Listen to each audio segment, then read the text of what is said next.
Após a Revolução Russa de 1917, Lenin coloca em prática sua doutrina de expansão mundial do comunismo e, em 1920, estabelece as condições para a filiação ao Partido Comunista, entre elas a realização de amplas campanhas de agitação e propaganda nas organizações militares, principalmente no Exército.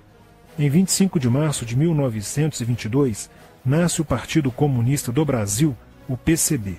O novo partido aceitava as ordens diretas de Moscou.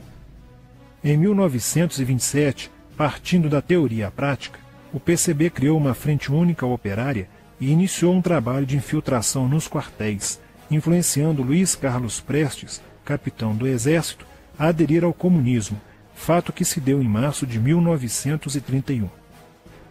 Em abril de 1935, Prestes foi incumbido pela direção da Internacional Comunista de promover um levante armado no Brasil. O movimento tinha por objetivo derrubar o presidente Getúlio Vargas e tomar o poder.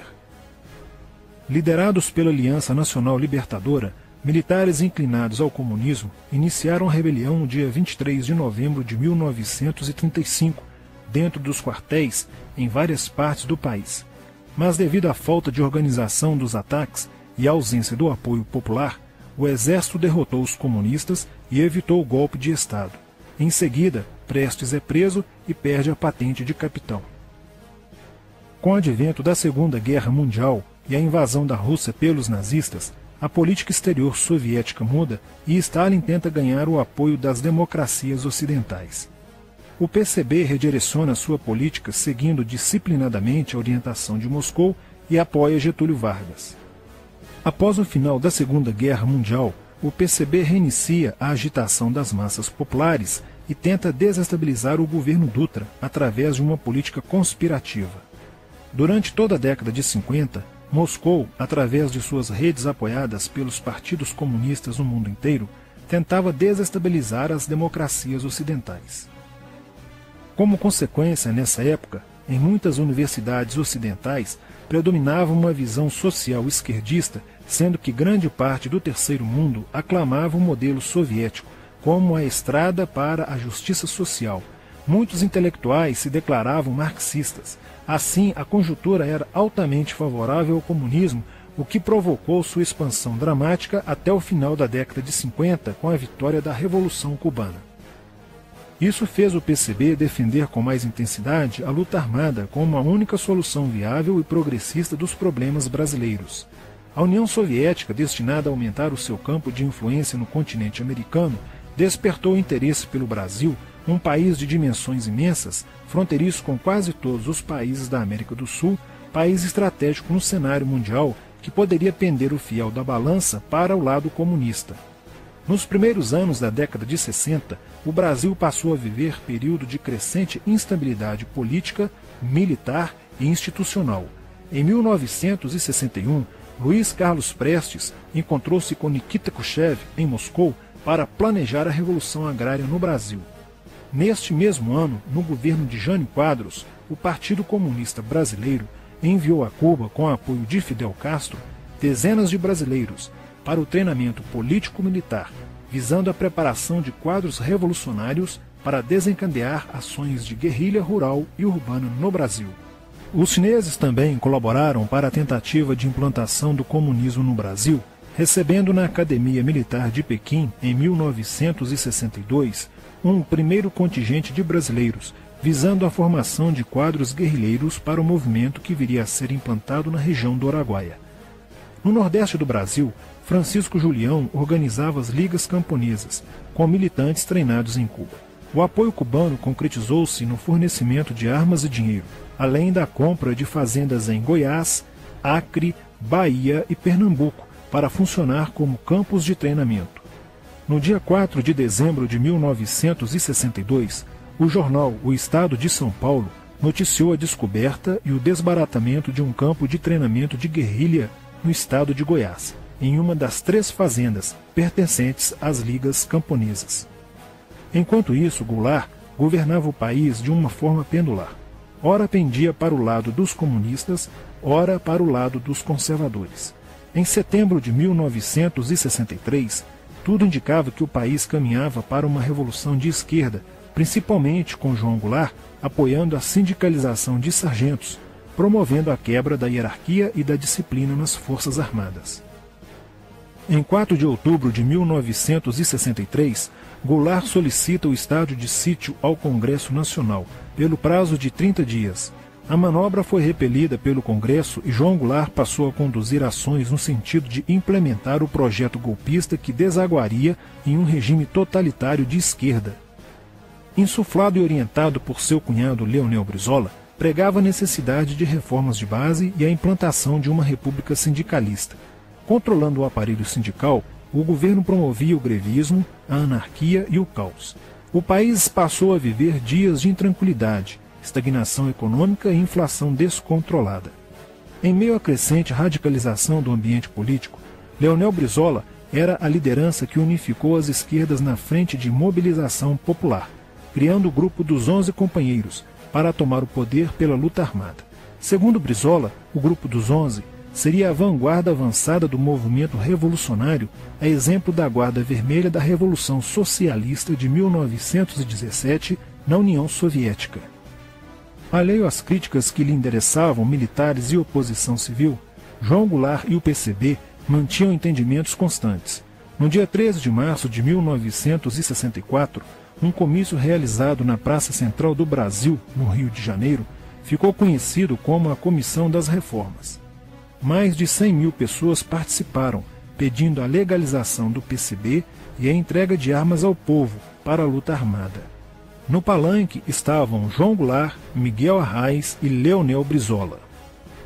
No dia 19 de março aconteceu a primeira Marcha da Família com Deus pela Liberdade, que reuniu 800 mil pessoas em oposição ao comício do dia 13, em demonstração do descontentamento de grande parte da população com os rumos que tomava a situação nacional, principalmente devido à impressionante demonstração de força, o tom radical dos discursos de Arraes e Brizola e a profusão de cartazes com a foice e o martelo.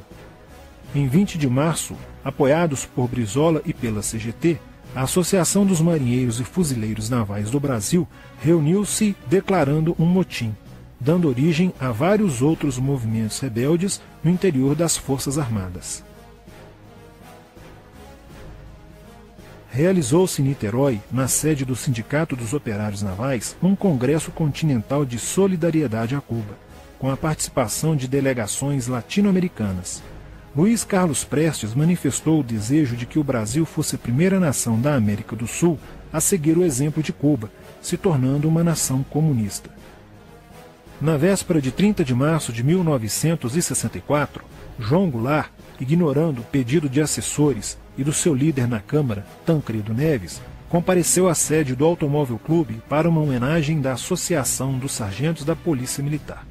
No seu discurso, Goulart defendeu a mudança na Constituição para que pudesse concorrer às eleições presidenciais de 1965, desagradando a Carlos Lacerda, Magalhães Pinto e Juscelino Kubitschek, pré-candidatos à presidência da República. O golpe da esquerda já estava preparado para 1º de maio de 1964, caso o Congresso Nacional não aprovasse as mudanças.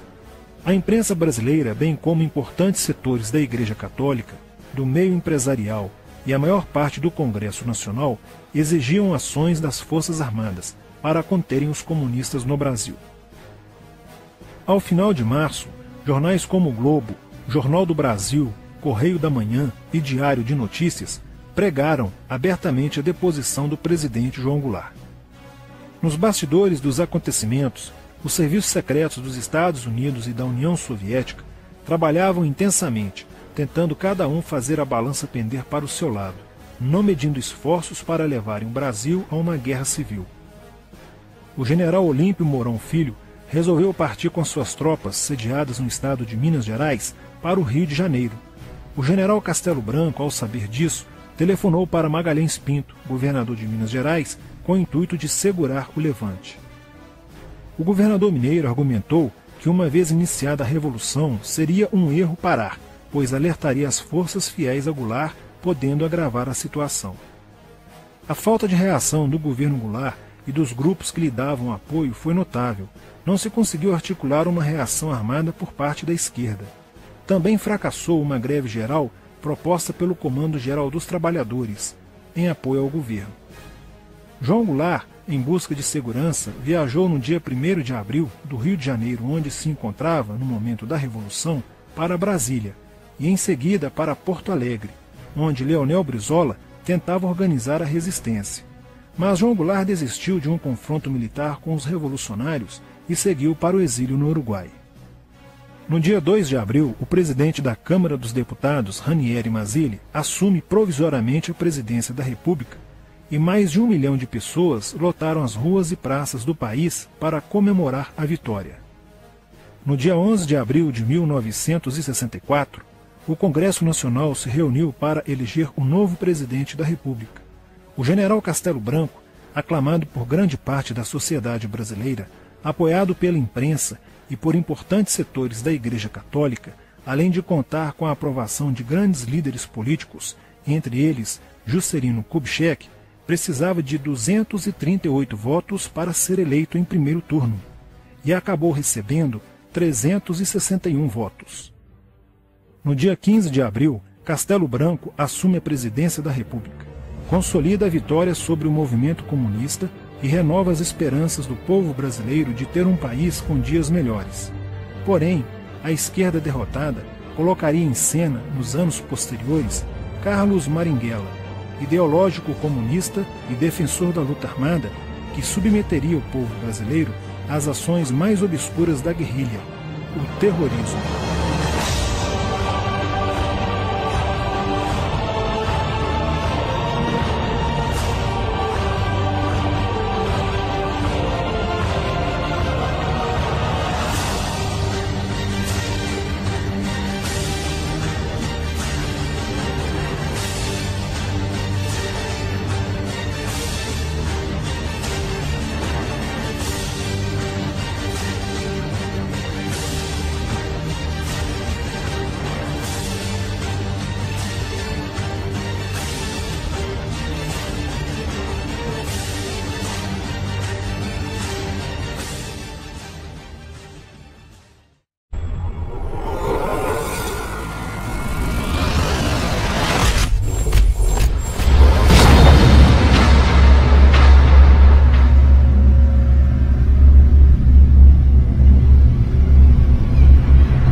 Em 1959, quando Fidel Castro anunciou ao mundo que sua revolução era comunista, passou a ser apoiado por Moscou.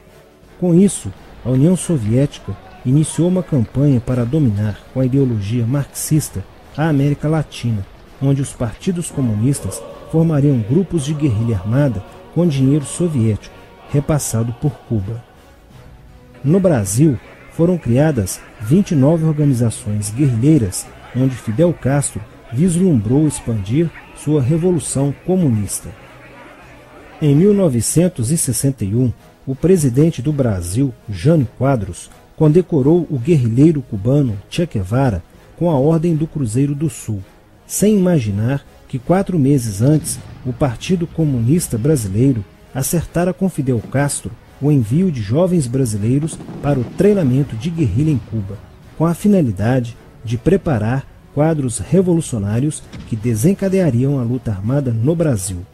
As ações armadas já existiam antes de 1964 no governo de João Goulart, através das Ligas Camponesas de Francisco Julião e do Grupo dos 11 de Leonel Brizola. Com a chegada ao poder, em 1964, do presidente Castelo Branco, centenas de comunistas e políticos de esquerda refugiaram-se no Uruguai, onde formariam a Frente Popular de Libertação, que a partir de 1965 empreenderia atos de sabotagem urbana e focos de guerrilha rural no Brasil, principalmente na Serra do Caparaó, cujos guerrilheiros, apoiados por Leonel Brizola, foram combatidos e vencidos por tropas da Polícia Militar de Minas Gerais.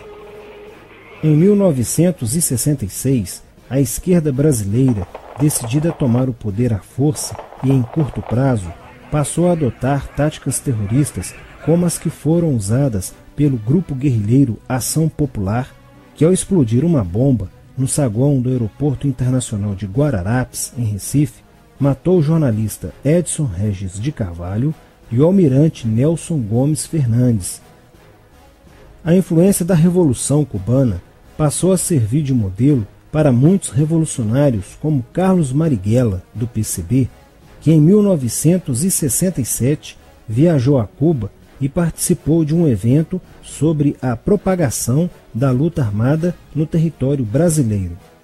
De volta ao Brasil, em setembro de 1967, Marighella criou a Ação Libertadora Nacional, ALN, e começou a recrutar jovens brasileiros entre os estudantes que, depois de preparados ideologicamente, foram enviados a Cuba. Em 1968, com a chegada ao Brasil do primeiro contingente da ALN de guerrilheiros formados em Cuba, entrou em cena Carlos Lamarca, capitão do Exército e militante da Vanguarda Popular Revolucionária, VPR, que se uniu a Marighella e em janeiro de 1969 explodiu 50 quilos de dinamite no QG do 2º Exército, matando na explosão o soldado do Exército Mário Cosel Filho e ferindo 6 militares. E ainda, na cidade de São Paulo, os guerrilheiros avançaram com um veículo roubado e abordaram o capitão Chandler, do Exército dos Estados Unidos, que se encontrava no interior de um automóvel quando saía de sua residência. Chandler foi morto por uma rajada de metralhadora em frente da esposa e do filho de 9 anos. O Comando de Libertação Nacional, Colina, criado em Belo Horizonte no ano de 1968, executou na capital mineira vários assaltos a agências bancárias e atentados à bomba. Os guerrilheiros se reuniam durante as sessões de cinema no Cine Caiaca, localizado na área central de Belo Horizonte, para planejarem as ações de terror e guerrilha. A situação estava ficando caótica no país. Os guerrilheiros praticavam atentados à bomba nas grandes cidades, matando e ferindo vários inocentes, aumentando a insegurança e o medo da população, que passou a exigir ações imediatas do governo brasileiro para acabar com a violência praticada pela guerrilha.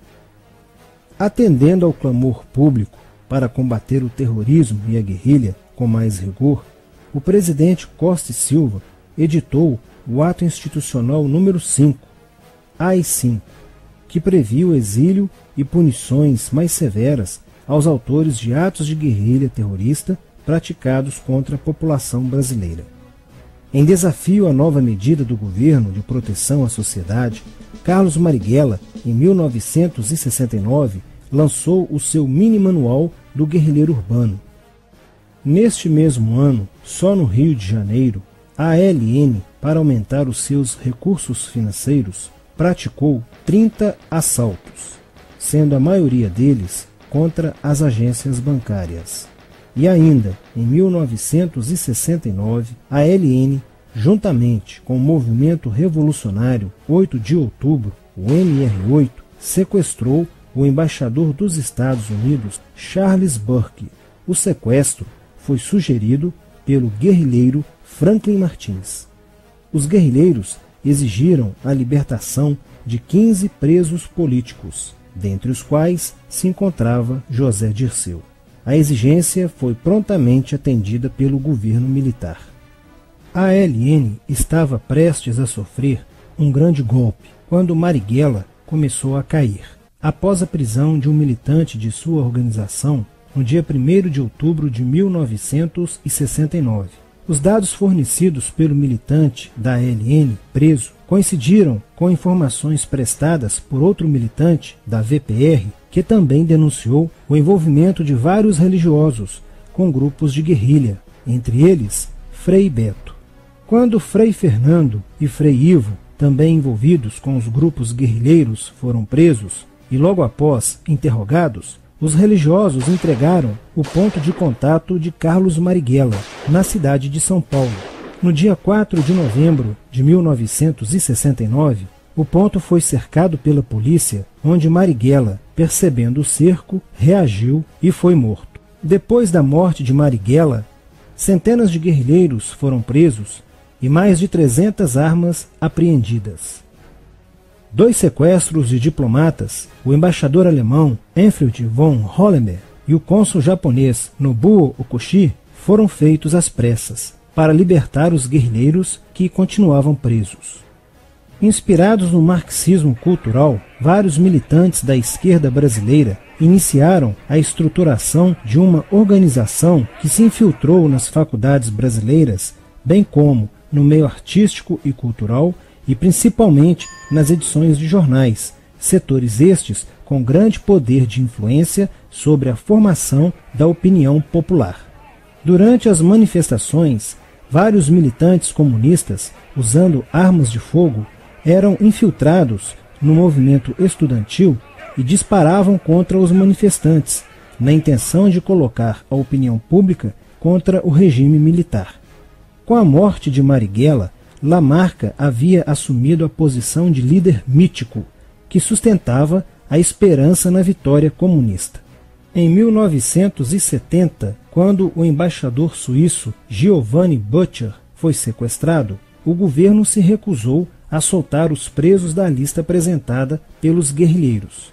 Depois de 40 dias de sequestro, os guerrilheiros quiseram matar o embaixador suíço. Porém, o governo militar cedeu e as exigências dos guerrilheiros sequestradores foram atendidas, preservando a vida do diplomata. Na cidade de São Paulo, o cerco sobre a vanguarda popular revolucionária, liderada por Carlos Lamarca, estava se fechando. Isso fez com que Lamarca fugisse para o Vale da Ribeira e montasse um campo de treinamento para a guerrilha. Na tentativa de descobrir este campo, tropas da Polícia Militar do estado de São Paulo foram deslocadas para a região. No dia 8 de maio de 1970, um pelotão comandado pelo tenente da Polícia Militar, Alberto Mendes Júnior, foi emboscado e rendido por guerrilheiros da VPR. O tenente Mendes foi feito refém e obrigado a seguir com os guerrilheiros na direção de 7 Barras. Depois de um dia e meio andando pela mata, Lamarca formou um tribunal revolucionário e decidiu matar o tenente Mendes, que teve o crânio esmagado por coronhadas de fuzil desferidas pelos guerrilheiros Diógenes e Fujimori. Apesar do cerco, Lamarca conseguiu escapar e em 1971 chegou ao sertão da Bahia. Depoimentos de guerrilheiros presos em Salvador levaram o exército ao esconderijo de Lamarca, que, estando armado de metralhadora, reagiu à prisão e foi morto. Após a morte de Lamarca, o número de militantes presos era bem maior que o número de guerrilheiros em ação no Brasil.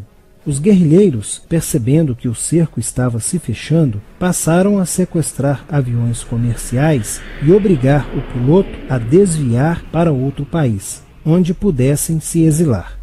4 desses aviões foram desviados para Cuba. Os guerrilheiros comunistas estavam perdendo a guerra. Os militantes que abandonavam as armas eram acusados de traição nos tribunais vermelhos e executados pelos próprios companheiros, em atos de justiçamento. Já no início de 1971, o PCdoB conduzia o trabalho de campo na região do Araguaia, na divisa entre os estados de Goiás, Pará e Maranhão, com a missão de implantar um núcleo guerrilheiro que tinha por objetivo fomentar uma revolução socialista, onde centenas de guerrilheiros já haviam se estabelecido há pelo menos 6 anos. No início de abril de 1972, o presidente Médici enviou à região do Araguaia equipes especializadas em inteligência que, da busca do conhecimento sobre a atividade clandestina, logo efetuaram as primeiras prisões, entre elas a de José Genuíno, primeiro guerrilheiro preso no Araguaia. Logo após, o exército sofreu as suas primeiras baixas, ao ter um grupamento emboscado por elementos liderados por Oswaldo Orlando da Costa, conhecido por Oswaldão. Isso fez com que o exército passasse a empregar tropas convencionais que cercaram toda a região do Araguaia. Com a derrota cada vez mais próxima e com o total abandono logístico do PCdoB, ao qual os guerrilheiros foram relegados, sem armas, comida e remédios, vários militantes da guerrilha, encurralados, quiseram se entregar, mas foram mortos pelos próprios companheiros em atos de justiçamento.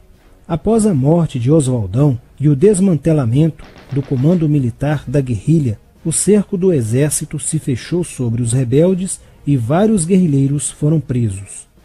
Assim terminava o sonho da esquerda brasileira de transformar o Brasil em uma ditadura comunista. Mas a esquerda brasileira não desistiria de conquistar o poder e retornaria mais tarde com uma tática mais eficiente que a luta armada: o marxismo cultural.